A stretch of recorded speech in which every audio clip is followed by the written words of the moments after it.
छोटी स्मॉल स्टेटाइन। इसमें से उन्होंने कहा कि भाई इसमें क्या होता है, complete digestion of the food है ना, of the carbohydrates and fats है ना, complete digestion of the food like है कार्बोहाइड्रेट एंड फैट्स है ना। इसमें पूरे क्या का कार्बोहाइड्रेट और फैट का पाचन होता है। फिर उन्होंने देखा कि भाई डाइजेशन का क्या कारण होता है, क्या है इसमें कौन कौन से एंजाइम मिलती है जिससे क्या होता है, और ये कहाँ से सेक्रेशन होता है ना, स्रावण होता है ना, तो ये कहाँ से होता है।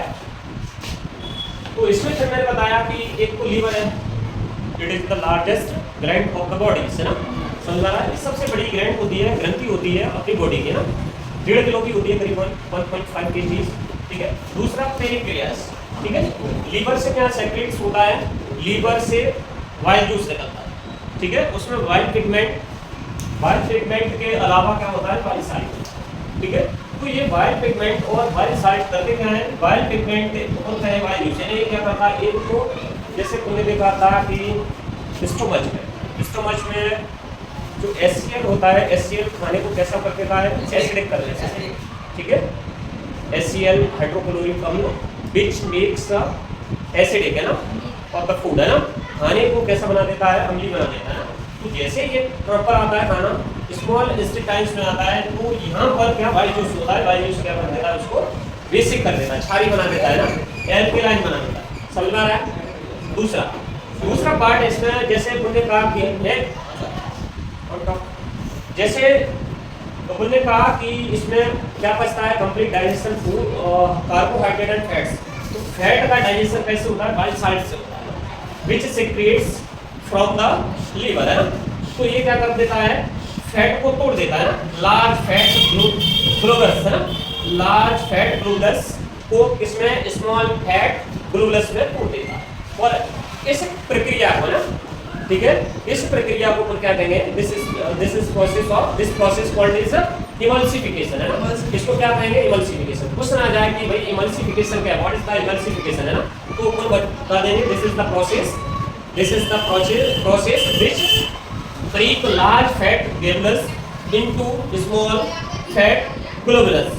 आगे समझ में हमने देखा कि इसमें क्या होता है, पेनक्रियास से मैंने बता दिया, उसमें अगर देखें तो बीटा सेल होती है। मैं अपने सिलेबस के अलावा बता दूं, अपार्ट फ्रॉम द सिलेबस है ना, I see something about the pancreas है। जिस पेनक्रियास में क्या होता है, बीटा सेल, उसके अंदर क्या होती है, बीटा सेल होती है। बीटा सेल में क्या बनता है, एक इंसुलिन हार्मोन बनता है, ठीक है। तो इंसुलिन हार्मोन्स क्या करता है, ठीक है, विच कंट्रोल द शुगर है ना, या पर बोलते हैं ग्लूकोज है ना, ग्लूकोज को क्या करता है, नियंत्रित कंट्रोल करता है ना। और अगर उसमें बेटा पेनक्रियास में अगर इंसुलिन हार्मोन्स नहीं बनता है ना, ठीक है, इंसुलिन हार्मोन्स नहीं बनता है, तो फिर क्या हो जाएगा, शरीर में, बॉडी में ग्लूकोज की मात्रा बढ़ जाएगी ना, quantity of the glucose is increase in the body है ना, बढ़ जाएगी ना, बढ़ जाती है ना। तो इस एक फिर क्या हो जाएगा भाई, बीमारी हो जाएगी ना, क्या हो जाएगी, मधुमेह रोग हो जाता है, जिसे डायबिटीज होती है ना। तो ये एक अलग पार्ट है, ये अपने में नहीं है ना, तो ये थोड़ा सा डीप में हो गया, उसको छोड़ो।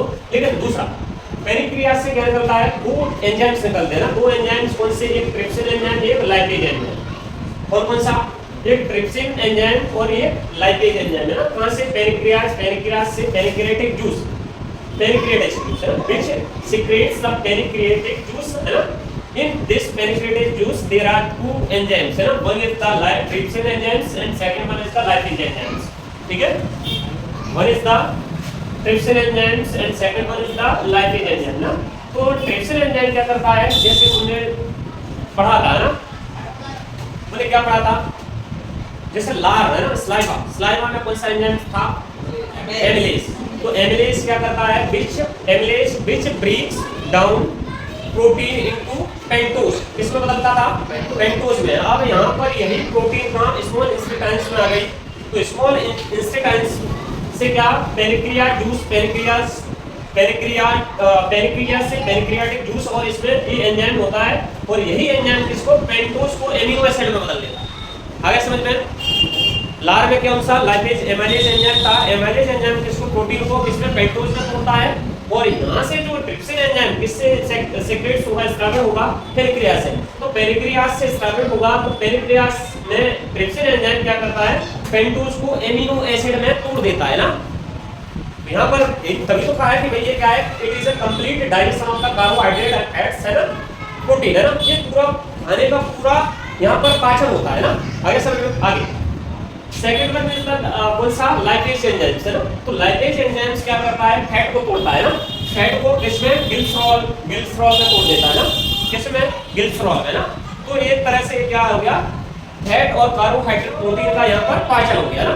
अब इसके बाद है ये इतना सारा कुछ लिख लिया, इसके बाद लार्ज इंस्टेटेंस, है ना। तो लार्ज इंस्टेटेंस, है ना, there is villi in the inner part of the large intestines, है ना। तो इनर पार्ट में क्या होती है, विली, विली मतलब लाइक क्या है, फिंगर प्रोजेक्शन, है ना, उंगली नुमा संरचनाएं होती हैं किसमें, स्मॉल इंस्टेटेंस में, not a large instance, small इंस्टेटेंस।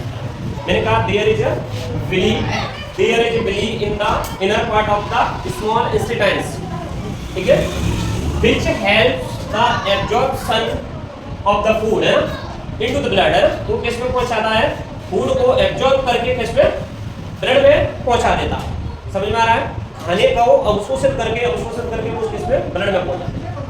आगे समझ में, बिली क्या होती है, हेलो समझ में आ गया। कहाँ पर, लार्ज स्मॉल इंस्टेटेंस की इनर परत में होती है और ये उंगली जैसी संरचना होती है, ठीक है, फिंगर लाइक अ प्रोजेक्शन, है ना, उंगली जैसी संरचना होती है और ये क्या करती है, एब्जॉर्ब, खाने को एब्जॉर्ब करती है ना, फूड को एब्जॉर्ब करती है और किस में, ब्लड में पहुंचा देती है, ठीक है। और ब्लड वहां से, ब्लड में पहुंचा देता है each and every cell of the body, body के प्रत्येक सेल के अंदर पहुंचा दे। आगे समझ में, चलो दूसरा, Villi are the millions of tiny fingers like a projection present in the inner surface of the intestines, है ना। यही बताया था मैंने, ठीक है, यही बताया था, ठीक है। I said the same, है ना, ठीक है। Villi are the million of tiny finger का मतलब होता है छोटी छोटी, है ना, छोटी छोटी फिंगर, है ना, like a projection, है ना, उंगली की संरचना। प्रेजेंट माने उपस्थित रहती हैं in the inner surface of intestines, है ना, बड़ा इधर नीचे। फिर ये बिली क्या करती है, फिर मैंने दूसरा पार्ट बताया, बिली आर रिचली सप्लाइड, है ना, विद द ब्लड वेसल, है ना। ये ब्लड वेसल में क्या करती है, पोषक तत्वों को पहुंचा दिया ना, which take absorb the food, है ना। वो कहां से लिया उन्होंने, कहां से एब्जॉर्ब किया, फूड से, है ना। Each and every cell to the body, है ना, और उसको कहां पर, बॉडी के प्रत्येक पार्ट में पहुंचाने का काम करती है ना बिली। दूसरा, फिर अब ये खाना कहां जाएगा, लार्ज इंस्टेंटाइन, है ना, समझ में आ रहा है, कहां पहुंचेगा खाना, लार्ज इंस्टेंटाइन, है ना।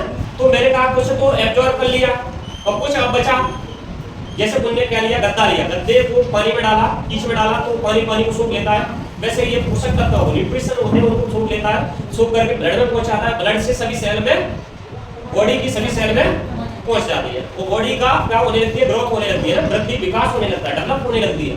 समझ में आ रहा है। दूसरा, अब बचा क्या, अनएब्जॉर्ब्ड फूड बचा। तो अनएब्जॉर्ब्ड फूड है, इसको पढ़ेंगे, unabsorbed food sent along intestine where its wall absorb more water from this material, है ना, and rest of the material removed from the body of via anus, है ना, ठीक है। तो इसमें क्या करते हैं बेटा, अनएब्जॉर्ब्ड खाना कहाँ होता है, पहुंच जाता है कहाँ, बड़ी आंत में, ना, लार्ज इंटेस्टाइन में पहुंच जाता है ना। जहां पर लार्ज इंटेस्टाइन में क्या होगा, उसकी दीवार क्या करती है, सोखती है, किसको सोख लेती है, अवशोषित कर लेती है ना, एब्जॉर्ब कर लेती है, किसको, एसेस वाटर को, है, समझ में आ रहा है। A bar of large intestines absorb excess water from the material, है ना, from this material, है ना, rest of the material removed from the body by the anus, है ना। तो बचा हुआ खाना अवशिष्ट होता है, समझ में आ रहा है, rest of the part of the material, है ना, तो बचा हुआ पार्ट होता है वो क्या बाहर निकल जाता है ना, कई के द्वारा, अंश के द्वारा, ठीक है, यहाँ पर जमा होता है और समय समय पर ये अंश के द्वारा निकल जाता है। ये तुम्हारा digestion of the system has completed, है, पूरा कंप्लीटेड